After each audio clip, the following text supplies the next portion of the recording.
पीले दांत वाली बहू। रंजना कभी ब्रश नहीं करती थी। उसे कितनी बार उसके माँ बाप ने डांटा, लेकिन उसका कोई असर उस पर होता ही नहीं था, जिस कारण से उसके दांत पीले पीले हो जाते हैं शादी के बाद। अरे बहू, वैसे तो तुझ में कोई कमी नहीं है, पर तेरे दांत इतने पीले कैसे हैं बेटा? कैसे मतलब? कोई सर्जरी थोड़ी ना कराई है। वो तो क्या नाम, मैं ब्रश नहीं करती थी तो पीले हो गए। अब क्या करूं? आप कहे तो लाल करवा लूं या फिर काले? यार ये क्या है, क्यों माँ से लड़ रही हो? लड़ रही हूँ? अरे मैं लड़ रही हूँ या ये बोल रही है कि दांत पीले हैं, पीले। अरे तपस्या थोड़ी ना की है इन्हें पीले करने के लिए। बकायदा ब्रश नहीं किया है 20 साल तक, तब जाकर। छी, कैसी बात कर रही हो? ये उस वक्त तो पीले नहीं थे जब हम लोग तुम्हें देखने आए थे। अरे तब साफ करवा लिया होगा डेंटिस्ट के पास जाकर। अब देखो कैसे पीले पीले लग रहे हैं। रंजना सास की तरफ गुस्से से देखती है। फिर शुरू हो गई पीले पीले पीले। अरे पीले तो तब भी थे जब मेरे हाथ का रसगुल्ला उड़ा उड़ा कर खा रही थी और बोल रही थी, लड़की नहीं गुणों का खजाना दे रहे भाई साहब आप।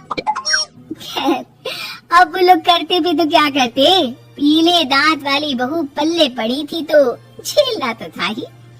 एक दिन कीर्तन में रंजना गाना गा रही थी। अरे कमला बहन, माँ का द्वार है, यहाँ तो सब शुद्ध होकर आते हैं, फिर अपनी बहू को ब्रश भी नहीं करवाती तुम। दूर से पीले पीले दांत भक्ति में बाधा उत्पन्न कर रहे हैं। अरे कोई 2 साल के बच्चे थोड़ी ना लेकर आई हूँ मैं बहू बनाकर। अच्छी खासी लड़की है, अरे कैसे करवाऊं ब्रश? ये तो उसे खुद करना चाहिए ना। अब माँ बाप तो इसके जैसे तैसे निपटा दिए, ये नहीं सोचा कि सास कैसे संभालेगी। सास बहू को लेकर घर आ जाती है, लेकिन सोच लेती है कि अब इसे लेकर कहीं नहीं जाएगी। अगली रोज बहू कहती है, अरे क्या हो गया, मंदिर नहीं जाना क्या? कीर्तन का वक्त हो रहा है। मेरी मधुर वाणी से कान्हा जी जागते हैं और सोते हैं। आप तो जानती है ना उनकी भक्ति में कितना मन लगता है मेरा। वो क्या है ना, तबीयत ठीक नहीं लग रही है मेरी, आराम करूंगी मैं। तबीयत ठीक नहीं लग रही? अभी तो मिथुन के गाने पर नाच रही थी आप, और अब बोल रही है कि तबीयत ठीक नहीं लग रही। अरे भक्ति में मन लगा लो सासू माँ, ऊपर जाना है, क्या मुंह दिखाओगी आप? हाँ? सास को बहू की बात पर गुस्सा आ जाता है। मैं क्या मुंह दिखाऊंगी, इसकी चिंता तो ना कर, समझी? अपने मुंह की चिंता कर, जो ये पीले पीले दांत लेकर हर जगह पहुंच जाती है। पता है लोग कितना मजाक बनाते हैं। ना जी ना, मैं नहीं जाना कहीं तेरे साथ। तो ये बात है, कोई ना, मत जाओ, मैं अपने कमरे में ही बैठकर भक्ति कर लूंगी। ऊपर वाला दांत थोड़ी ना देखता है, मन देखता है, भावना देखता है। और अरे बस बस, तू सब कुछ दिखा, बस ये सफेद चमकदार दांत ना दिखाना किसी को, है? जा यहाँ से। बहू को सास की बात का कोई फर्क नहीं पड़ता, वो तो जैसी थी वैसी ही रह जाती है। सुबह नहाकर किचन में खाना बनाना, फिर खाना खाना, कीर्तन भजन करना और सो जाना।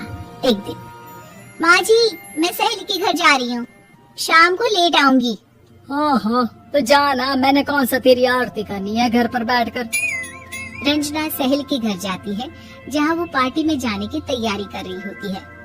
अरे शिखा, कहाँ जाने की तैयारी कर रही है? मैं गलत वक्त पर आ गई क्या? अरे नहीं यार, उल्टा सही वक्त पर आई है। मैंने ये साड़ी और ज्वेलरी निकाली है यार, शाम को इनके ऑफिस की एक पार्टी में जाना है। बताना कैसा लग रहा है ये सब? नहीं यार, इस ड्रेस के साथ तो वो वाली ज्वेलरी अच्छी लगेगी। हाँ हाँ सही बोल रही है, मैंने ध्यान ही नहीं दिया। वैसे तो हमेशा से मस्त फैशन सेंस रखती है, तो बड़ा जाती होगी ना पति के साथ पार्टी में। रंजना कुछ नहीं बोलती, बस सोचती है कि यार काश ये बात सही हो जाती, पर मैं क्यों नहीं जाती पार्टी में? क्या इन लोगों की कोई पार्टी होती नहीं होगी? रंजना घर आती है और रात में पति से सवाल करती है, एक बात बताइए, आप मुझे किसी पार्टी में क्यों नहीं ले जाते? क्या आपके यहाँ ऑफिस में पार्टी नहीं होती? पति बेचारा क्या कहता कि दांत पीले है तुम्हारे इसलिए। अरे कोई पार्टी होती नहीं हम लोगों के ऑफिस में, तो कहाँ से लेकर जाऊं? और मार्केट, मॉल, कहीं वीकेंड घूमना, कहीं तो। अरे यार, सारे हफ्ते में एक छुट्टी मिलती है, तो सोचता हूँ कि आराम ही कर लूं। क्यों? रंजना मन मार के रह जाती है। पहले कभी सास के साथ मंदिर जाया करती थी, लेकिन वो भी सास ने ले जाना बंद कर दिया। घर बैठी बैठी रंजना बोर हो जाती है। तभी उसे आइडिया आता है और वो मायके जाने का सोचती है। सासू माँ, 2 दिनों के लिए मम्मी के घर जा रही हूँ। अच्छा अच्छा, ठीक है, आराम से जा। और हाँ, माँ से कुछ अच्छी आदत सीख कर आना कि कैसे शरीर के हर भाग की तरह दांतों की सफाई भी जरूरी होती है, समझी? शुरू हो गई ना आप? वो लोग आपकी तरह नहीं है कि छोटी छोटी बात का पतंगड़ बना दे। उन लोगों के लिए मैं मायने रखती हूँ, ना कि मेरे पीले पीले दांत। रंजना माँ को बिना बताए उन लोगों को सरप्राइज देती है, लेकिन जैसे ही वो दरवाजे पर पहुँचती है, अंदर देखती है कि घर वाले कहीं जा रहे होते हैं। अब माँ, काश रंजना दीदी के दांतों वाली प्रॉब्लम नहीं होती, तो वो भी हम लोगों के साथ चलती ना बुआ जी की बेटी की शादी में। हाँ बेटा, लेकिन अब उसे कौन समझाए कि उसको उसके पीले दांत नहीं दिखते, लेकिन उसके आसपास के लोगों को कितना एम्बैरेसिंग फील कराते हैं। मुझे तो कितनी बार उसके स्कूल की टीचर ने शिकायत की कि उसके साथ कोई लड़की बैठना भी नहीं चाहती, और ना ही कॉलेज में कोई उससे बात करना चाहता था। लेकिन पता नहीं क्यों उसे ये बात समझ में ही नहीं आती। कोई कमी नहीं है उस लड़की में, बस यही कि दांत पीले हैं। वो तो भला हो जीजाजी और उनकी माँ का, जो दीदी को जैसी है वैसे ही रखा हुआ है। रंजना को अपने घर वालों की बात सुनकर बहुत दुख होता है।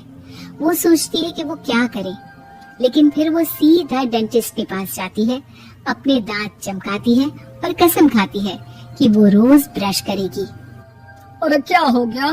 तुम तो 2 दिनों के लिए गई थी ना, पर कोई ना, अच्छा है, चलो आ गई तो।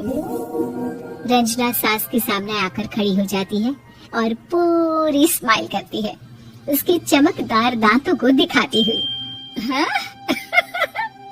चले मंदिर? माँ, मुझे माफ कर दीजिए, मैंने आप लोगों को बहुत एम्बैरेसिंग फील करवाया। मैं आज से रोज ब्रश करूंगी।